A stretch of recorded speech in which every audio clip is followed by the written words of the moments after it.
Welcome everybody to part 1 of 4 of the series that I'm doing for this month. I'm Erin Lefebvre, plant priestess and herbalist, and I'm the author of the Learning Herbalism Workbook, and I'm the owner of Full Circle Herbals. So if you're here, let me know in the comments so I can say hello. And this is also being recorded for a podcast. So today I'm going to be talking about an herb that can be used for first aid situations. And for today, first aid really means things that happen infrequently, rarely, and that you want to be prepared for, and herbs that you can be using to help with those situations. So this is my plant I have right here. If you know what this is, let me know in the comments. Here it is. I'm going to try to get it closer to the camera. There it is. You see that? Hey, Lynn and Carrie. So part 1 of 4 for my herbal first aid. This little leaf that I'm showing you here, this is Yarrow. Y-A-R-R-O-W, Yarrow. And it's also, yeah, Cheryl got it there, Yarrow leaf. And it is the Latin name. The scientific name is Achillia Milifolium. It does look similar to fern. That is right, Lynn. I call this like a ferny looking leaf. So I'm going to tell you about what it looks like when it's in flower and how to use it fresh and dried. So my best buddy Yarrow, somebody says, definitely. This is Yarrow. Love Yarrow. Yarrow grows all over the place, and it's very well known throughout the world. Of course, it doesn't grow every single place, but it's one of those plants that you can find in a lot of different places. It has different species of it as well, so I'll be talking about that too, if you can use the different species of it. But Achillia Milifolium has been used for a long time. When it's in flower, it will have a white inflorescence, and it can also have like a pink to red inflorescence. And then in the horticulture industry, they've made it so that there's other colors of it too. I've seen pale yellow, different kinds of pink spectrum, but that's usually what it is. So the other thing about it is it does have some what we would say lookalikes to it. So there is a leaf that has some similarity to this. The flower looks a lot like the Achillia Milifolium species too. And it has a yellow flower that's similar to Yarrow. And that one is called Tansy. Now, Tansy is not the one I'm describing here today. Tansy has a much bigger leaf and a much bigger inflorescence. It grows very tall, much taller than Yarrow typically does. And it grows more so in a bunch. So Tansy is something that looks similar that can get mistaken for Yarrow, but it's something that you can definitely learn. And once you see these side by side and learn them and see them up close, and you'll definitely see the difference. So it's not something that like even I get tricked on. Like it doesn't look that much similar to it that I would, with a skilled eye would get it mixed up, but it is something that could get mistaken for Yarrow if you're new to the Yarrow identification scene. So just know that Tansy is one that you're going to want to look up and know before you start foraging for this. Now, this one grows in my yard, so it makes it really easy because I know where it is, the location is. I know that it comes up in the same place every year. I know what it looks like. I am 100% certain that this is Yarrow. So that's a tip for those of you who are afraid that you're going to identify the wrong thing, is that once you learn it, and identify it and have studied it enough, you will come to know it so well, it will not be something that you mistaken. All right. So what else here? With Yarrow, it will bloom sometime in well, let's see, in mid-summer and then continues to bloom for a good month after that. It does spread underground by underground stems and pop up. And so I do have to kind of weed it out, and because it will try to get into places that I want to grow other things in. So that's something to keep in mind, that when you plant, if you plant it in your garden, it will definitely spread. It grows very well. So what can we use it for? Well, the leaf especially is very good at stopping bleeding. And I have personal experience with this a few times, that if I'm in my garden and I suddenly break my skin open, which I've done with some scissors a couple times, I can take a fresh leaf and I can take it and grind it up in my hands quickly and pulverize it and get the juices to kind of come out of the leaf, and then put it on the area that's bleeding. So in a pinch, you can use this right in the garden or wherever you are that you know yarrow is there. And so the fresh will help stop bleeding, and it will ease pain and speed healing. That's what I have experienced using yarrow. So fresh yarrow can be used as like a poultice. So a poultice is you grind up the herbs, you smash them, and then you put them on the affected area, and you can hold it there or wrap it with some sort of cloth or bandage to keep it in place. And that's what I'll do if I have a fresh cut. I'll get some water too to clean the cut out to make sure there's nothing in there. But the yarrow is something that I use to stop the bleeding. And it will, for me and my experience, it stopped my bleeding within seconds, 30 seconds or so, the bleeding will stop. There have been a few times where I put it on the open wound and it stung for a little bit. So I'm just going to give you a little warning. If it starts stinging, my stinging that I've experienced with yarrow is like a 10-second sting, and then the pain eases up. It doesn't always happen, but definitely I've noticed there is a sting factor with it just for a few seconds. I've had some pretty bad cuts. I had a knife cut, and I used actually dried yarrow. All I had was some dried yarrow. So I'll tell you how to dry the yarrow in a second. But I was bleeding pretty good. I did have to go to the doctor to see if I needed stitches. I didn't need stitches. I just needed some steri strips, but it was still pretty bad. But I used some dried yarrow on it, and it stopped bleeding fairly quickly. And it also reduced the pain. So by the time I got to the doctor's office, it was not bleeding profusely anymore. The pain had substantially subsided to the point where they could, look at it and touch it, and was not excruciating. And I was sitting in the waiting room and wasn't in any pain. And then I noticed that the healing of this deep cut that went into my fingernail, it was gone within less than a week. It had healed so quickly, did not get any infection in it. And it's just shocking how much I've noticed that yarrow leaf can do all three things.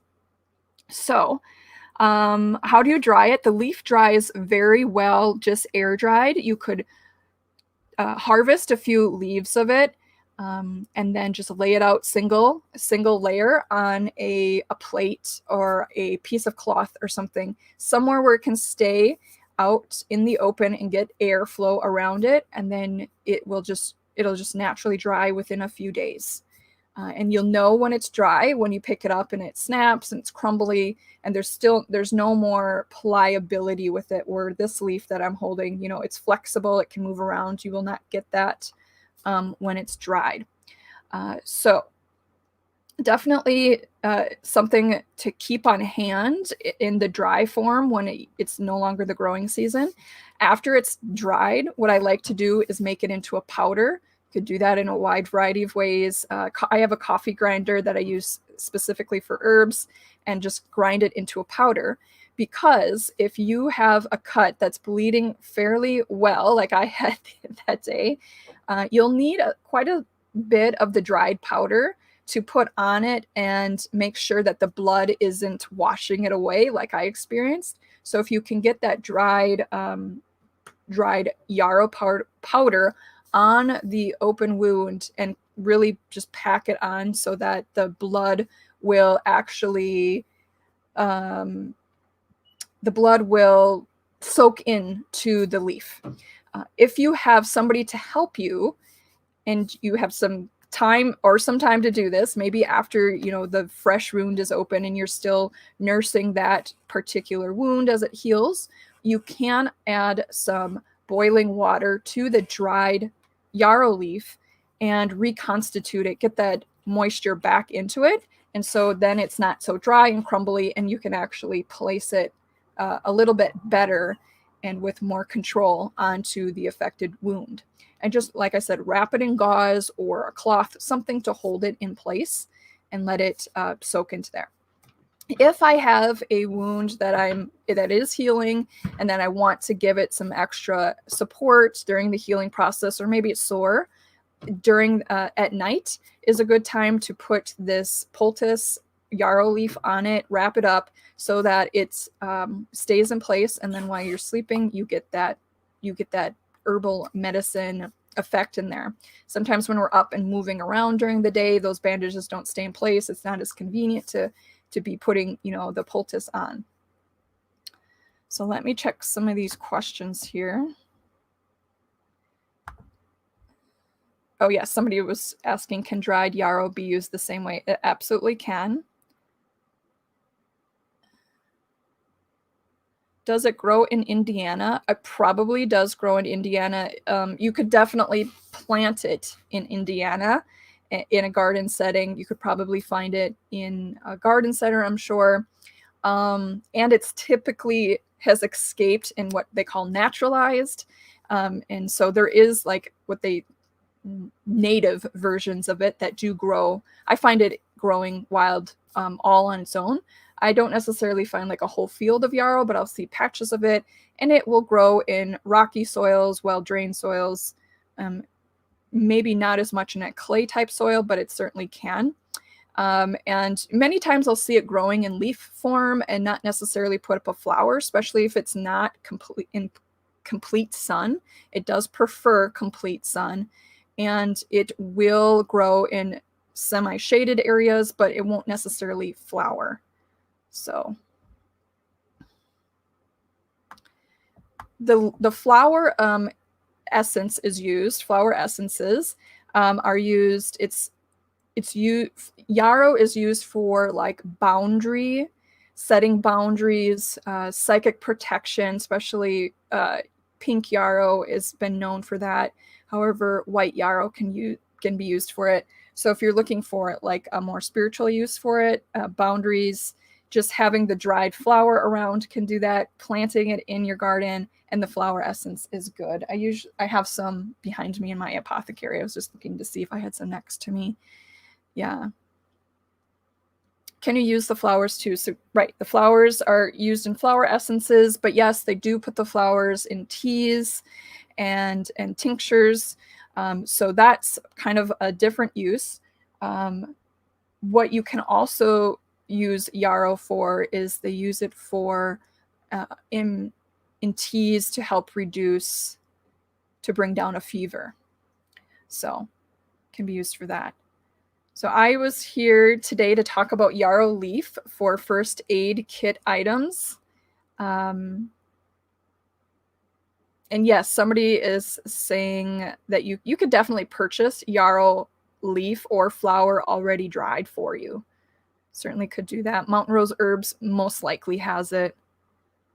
And tea for high fever. Yeah, so typically for herbs used for fever, I'm not going to go too much into herbs for fever right now, but I will just say this. If there are some of those herbs that will kind of bring the fever up just like a degree or so before it brings it down, there is one herb that's known not to do that.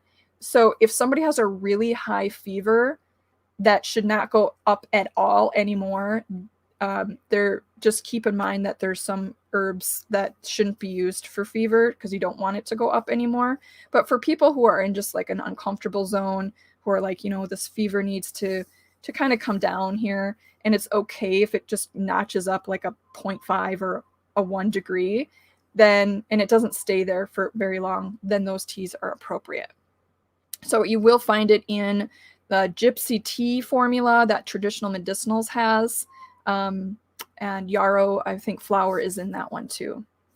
So consider creating your own herbal first aid kit, and consider using yarrow leaf, drying some, grinding it up, and having it in a container ready to be used. So that if you are the person who is hurt and needs it, you can find it quickly, because I've certainly been in the position where, you know, I have a cut on my hand trying to get the fresh leaf outside, bring it in, chop it up, make it into a poultice, get it ready. You know, it's clumsy, and you know, you're in pain. So try to make it as convenient as possible for yourself. And then consider that there's other people around you that may need that assistance too, and you just want to be prepared for it. We hope that nothing happens, but herbal first aid kits can be of benefit to yourself and to the people around you, and something that you could bring with you on camping trips or travel trips that you're taking, and just have like a little container of it ready for use. Okay, so that's what yarrow can be used for a lot of things. I'm not going to go into the entire usage of yarrow leaf today, because it can be in tincture form, can also be in tea form, and you can also make it into a salve as well. So salves that can be used for wounds that are healing. And I will be talking more about herbal first aid every Tuesday of this month at 11 a.m. Central Standard Time. So I'll be streaming into YouTube, my Facebook group, and my Facebook page for Full Circle Herbals. And so next week, I'll bring you a new idea for herbal first aid kit.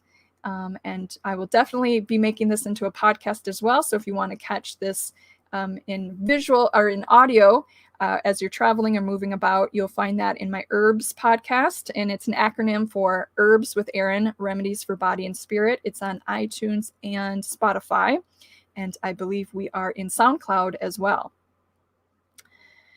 I keep woolly lamb's ear for bleeding. Is yarrow better?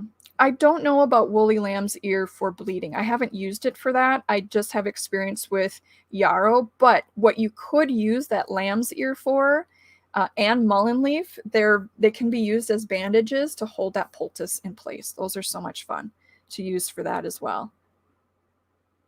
Yeah. All right, so yarrow leaf, so much uses of yarrow plant in general, from physical to spiritual use, internal and external uses on the body and in the body, around the body. And so consider putting that into your herbal first aid kit. You can certainly purchase these things dried and ready. You can plant them. You can wildcraft for them in your area, and give it a try. I'll be giving some more information about yarrow this week in the Full Circle Herbals Facebook page and in my Plant Priestess Exploration Facebook group. So look for those items coming out, more about the identification like I told you today, and I'll send in some information through email as well. So thanks for watching, everybody. Take care. I'll see you next week.